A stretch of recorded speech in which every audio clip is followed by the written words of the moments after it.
বাংলাদেশের কোটা আন্দোলনের এই পর্যন্ত ২৬ জন ছাত্র মারা গেছে। আমি সমস্ত মালয়েশিয়ায় যারা প্রবাসী আছেন কুয়ালালামপুরের আশপাশে তাদের সবাইকে আহ্বান করব, কালকে সকাল ৮টা থেকে ৯টার মধ্যে বাংলাদেশ দূতাবাস কুয়ালালামপুরের সামনে আমরা দাঁড়াবো প্রতিবাদের জন্য।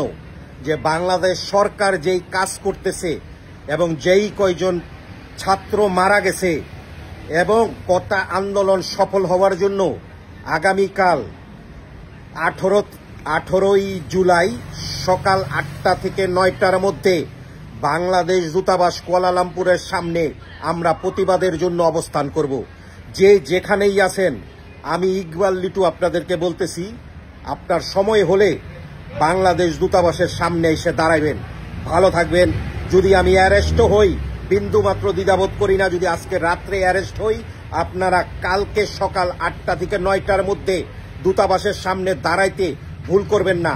আমরা পৃথিবীরে জানাইতে চাই আমাদের দেশের সরকার ছাত্রদের উপরে কি জুলুম করতেছে, সেইটা আমরা পৃথিবীরে জানাতে চাই।